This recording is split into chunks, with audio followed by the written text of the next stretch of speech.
I'm an actress. I've been acting for about 15 years now in a professional capacity, and I've kind of started getting into the realm of making my own work, which is always fun and challenging.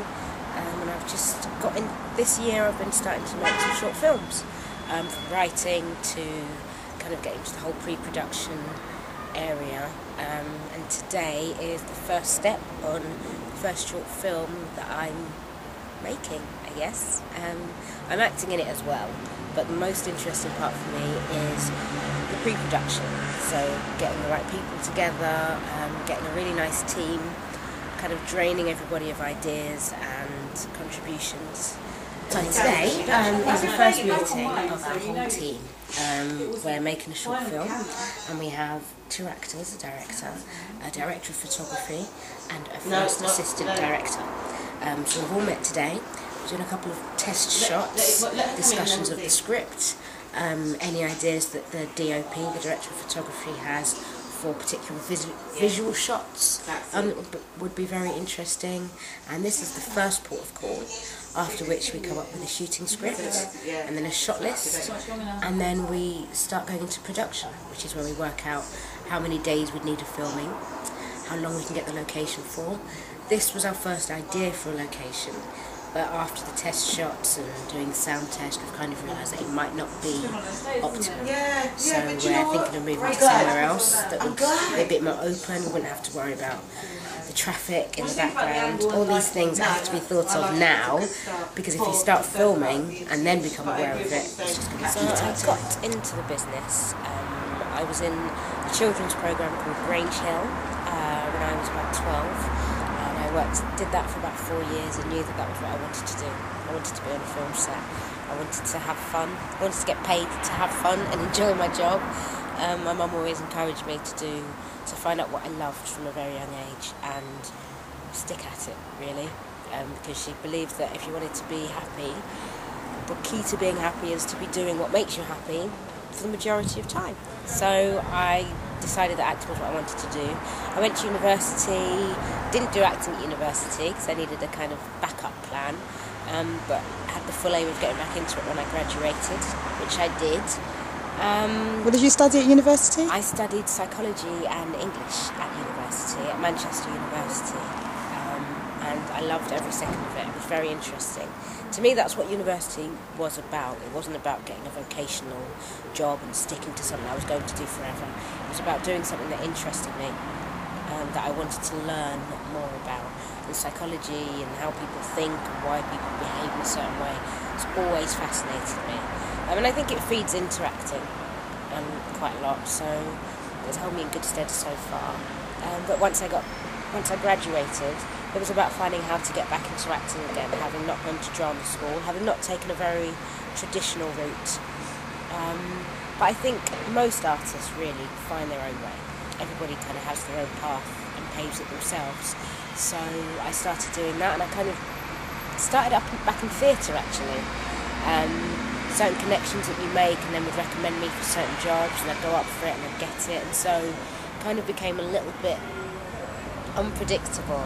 For the past, say, 5-6 years, there's been really a bit of everything. I've done a bit of TV, I've done a bit of theatre, kind of, independent films. A couple of years ago I did a couple of independent films, but this year was when I said, look, I love film and I haven't done much, so how do I get into it?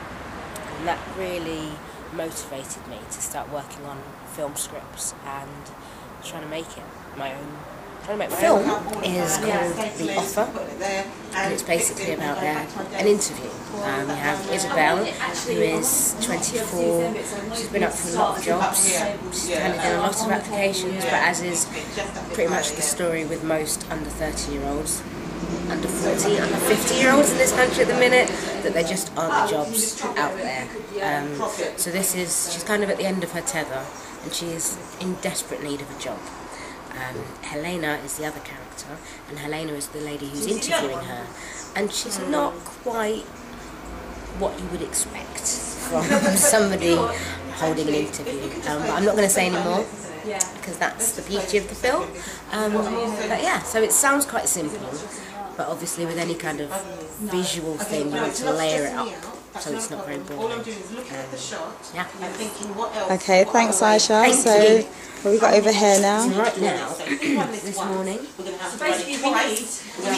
we took we did a few shots on the camera, and this is basically the first shot we've ever taken of anything, and now we're kind of running it, working out what works, what other shots we kind of need, shots in terms of different places we can place the camera that will tell the story differently from somebody else's point of view, over the shoulder of somebody, from high up. I was thinking, we do the angles, we do maybe... That's what they're working at now. We're just working out the different shots we need. Okay, thank you. Just do a set over the shoulder for this line. So we don't have to go back through the whole thing? No. Okay, cool. Just the certain... Like From the third line to the fourth line, just run those 2 lines and you'll take the angle from over the top? Yeah. Well, I think back to when I was at a stage in my life when I'd just graduated, and I thought I wanted to be an actor, but I was in a very safe place. I graduated, I had a 9-to-5 job in a nice place, and people were very pleasant, but I was very scared of taking the jump and becoming an actor, which actually at that time meant jumping into a world where I didn't know what would happen. I didn't know when the next job was going to come. I didn't know when I was going to get paid. I just didn't know. And I spoke to an actress at the time, and she made me feel really bad in a way that she said, well, if you're happy with your 9-to-5 job, then stick at it. Don't get involved with acting, because, you know, we only really need people in this industry who know what they want and are willing to do anything to get it. And the idea that I wasn't one of those people crushed me, and it really upset me. But what it did do was make me aware that people who get what they want out of life, people who do anything that they're proud of, they have to take a risk, and you have to put yourself in a position where you don't know what's going to happen at the end, and the only thing that you have to rely on or to depend on is your own self-belief and your own knowledge of what makes you happy and what you need to do to get that. And that's kind of stuck with me for the past 10 years, of just, sticking with yourself, being confident in that I know what's good for me, and it might be scary, and I might not know when I'll be able to go on holiday next, because I might not have a job for a couple of months, but I'm going to do whatever I need to do to make it. That's the best bit. Then she devoted a lot of her life, most of her life, to giving me everything that I needed to be where I am today, and therefore to progress. She worked in an office for 15 years, did a job that she didn't really like, and impressed upon me the need to do the opposite of that, to find out what I wanted to do and make sure I could do that forever, whatever sacrifices it took to do that. So my mum, very hard-working, very proud, very fierce, and has always come to everything I've ever done. Same goes for my family. My godmother, who herself is an actress and a writer and a producer, and is constantly opening the doors, not just for me, but a whole generation of young actors, filmmakers, producers, writers, creatives. Outside of my world and my family, I guess my first role model was Martin Luther King Jr. I found his peace and ability to see the best in everyone, in all humans, see the humanity in everybody, was incredibly inspirational. On my career, actresses like Sophie Okonedo, Naomi Harris have really inspired me, because they do anything and everything. You don't just see them in one certain role. And I think growing up in this country, it was always interesting to see actresses who would ordinarily, be playing certain derogatory roles, to be doing something different, changing people's perceptions. So people like Naomi Harris, Sophie Okonedo, and directors like Danny Boyle. I love their work. I love how their perception of the world is very open, shall we say, very diverse and very open. Other heroes in this country, Dame Kelly Holmes. I know it's completely out of the field, it's not in my industry at all, but I've met her a couple of times, and I think her tenacity and her drive and how much she gives back to young athletes. She's constantly wanting to inspire and encourage young athletes. That is So how did you find the process of writing a film script? I'm sure that couldn't have been easy. Well, I guess it's like, I mean, I know a lot of writers, and they always tend to say that what feeds the story, or what feeds the piece, is just the individual's just really desperate need to get out whatever it is that's in their head, or in their chest, in their heart. And about 5 years ago, the film script that I started working on was a story of a woman who was just going through a hard time and coping with the stresses of London, living in London, working and just trying to find her own path, really. So the process of writing that script was very therapeutic. It was really cathartic, because I was just couldn't stop once I'd started. But then the hardest bit of writing, I found, is then sharing it.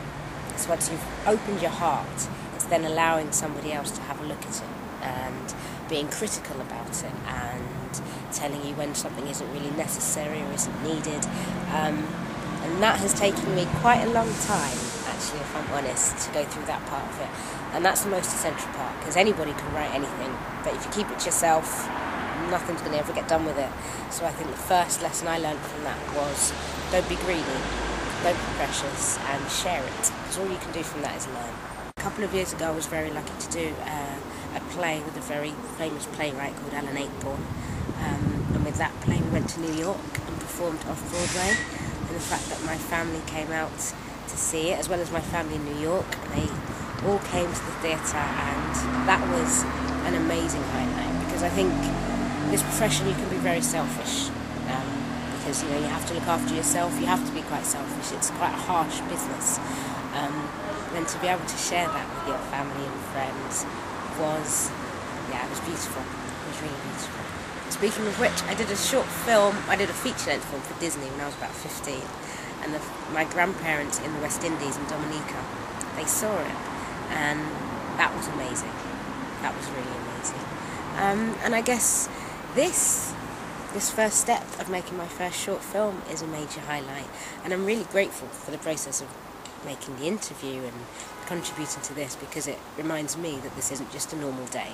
This is something very special. So this is the first step of the process of making the offer, but stay tuned for more, because we're in pre-production at the minute. We've still got a little bit more pre-production, then production, then post-production, and then there's the launch and handing it out to film festivals. So yeah, this is the first step of many, so stay tuned for more.